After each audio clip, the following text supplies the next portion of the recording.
imagine a scenario where you're heading into a meeting with one of your suppliers. You want to know a lowdown of whatever happened with this client for the last 2 years. Your purchases, discounts you received, rebates, stuff like that. All of that would be at your fingertips without the need for going to your head of finance or your accounts team. The manager could query that from the system and get accurate, up-to-date information. We're here today with Mr. Ali Akram from Mustafa bin Abdul Latif. Ali, thank you so much for being with us today. Can you tell us a little bit about yourself, your role within Mustafa bin Abdul Latif, and what areas have you covered during your time with them? Yeah, thank you, Summer. Well, I've been with Mustafa bin Abdul Latif for the last 9 years. Wow. I head up their investment division called Malco Capital. I've been involved in various divisions across my years, working in finance and investments. And currently my day-to-day moves around managing the investment portfolio, meeting with asset managers, taking care of various projects around the group. Okay, awesome. And I believe you also touched upon their real estate and property management. Of course. Real estate is one of the core asset classes within the group that we have. It's part of our portfolio. We maintain a large residential leasehold portfolio. And obviously that requires a lot of maintenance analysis, looking at various trends and what's happening out there. Okay, awesome. So Ali, what would you say is your biggest hurdle in terms of getting real-time consolidated data and like an overview across your different financial projects? I think it starts at the beginning, obviously. Usually you have lots of unstructured data across the board. You need to figure out, we have to begin with the end in mind always. And that's where the challenge lies. Usually you are getting so many data feeds and they are not in the right format for you. And if it's garbage in, then it's garbage out always. So, as they say. But once you figured that out, then it's all about making sure that it's being processed in time. It's been processed efficiently, the system is designed efficiently, and then finally the reports are properly set up as well for the management, because that's where all the value addition happens, when the management is getting real-time consolidated data, which is accurate as well. And how real-time is it at the moment? How up-to-date is it? I think when you talk about consolidated data, it really matters. There are various sources, and some of the sources are real time, but some of them do lag behind, and that is a challenge which we need to address. It is a significant challenge as well. There are multiple factors that cause those challenges. I would say there are legacy systems in place. We are a legacy family office as well. So things take time to change. Change is difficult. It needs to be managed. It is a process as well. We're going through that. But I would say getting over them requires a lot of commitment from all parties involved. Makes sense. So how confident are you currently in your cash flow forecasting? And is data fragmentation attributing to any uncertainty?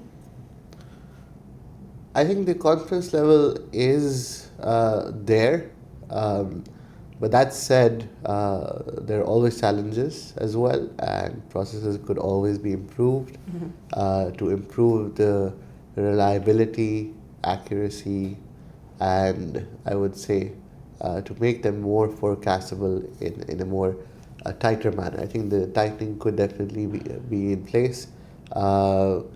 You have so many, as we talked about before, so many sources of data, and if we don't have the right processes set up to capture that right at the source, and it's reliant on secondary processes which are not really up to speed, then that would cause hurdles, that would cause unforeseen situations, and that definitely can be made tighter with the right systems in place. Ali, I'm going to say the 5-letter word which is audit.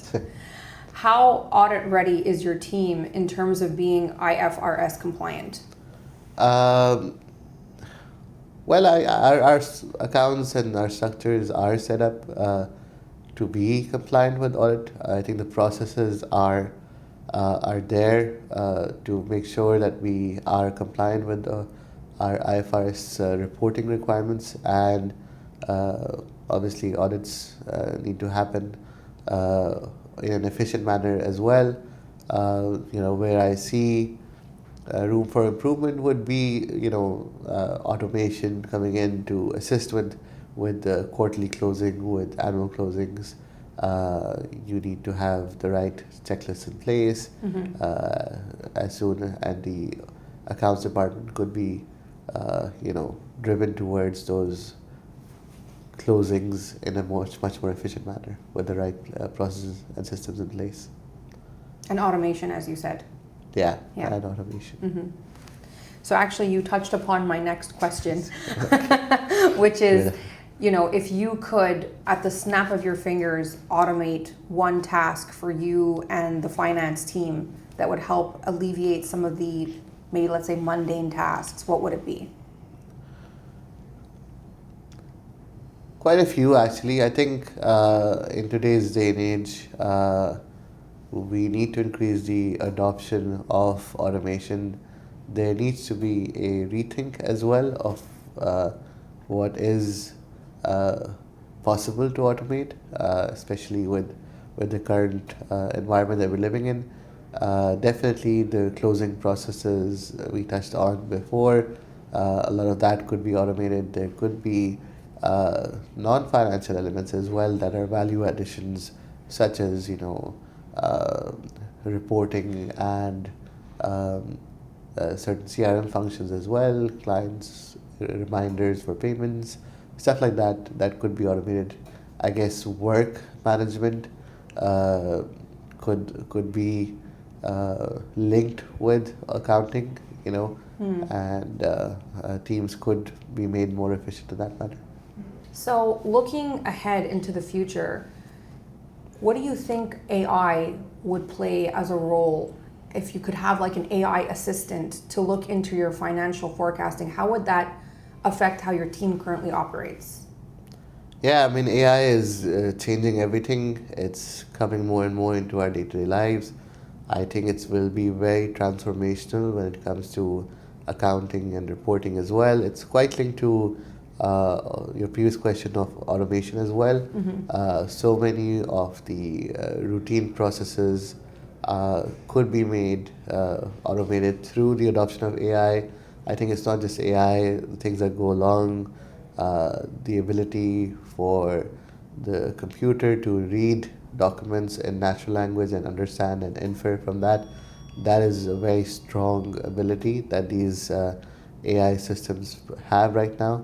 I think the next phase that we will see is going to be very interesting into how AI could be implemented on your data, and obviously accounts is a very critical part of that.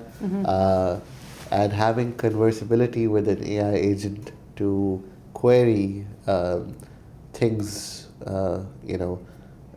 from the system and get quality information out of it is going to be a very strong aspect of things moving forward, especially for higher management as well. I think your lower entry-level employees can be made more efficient through the use of AI agents to support their day-to-day, but the real value probably will come out of the ability of your upper management to have access to real-time data that they can query.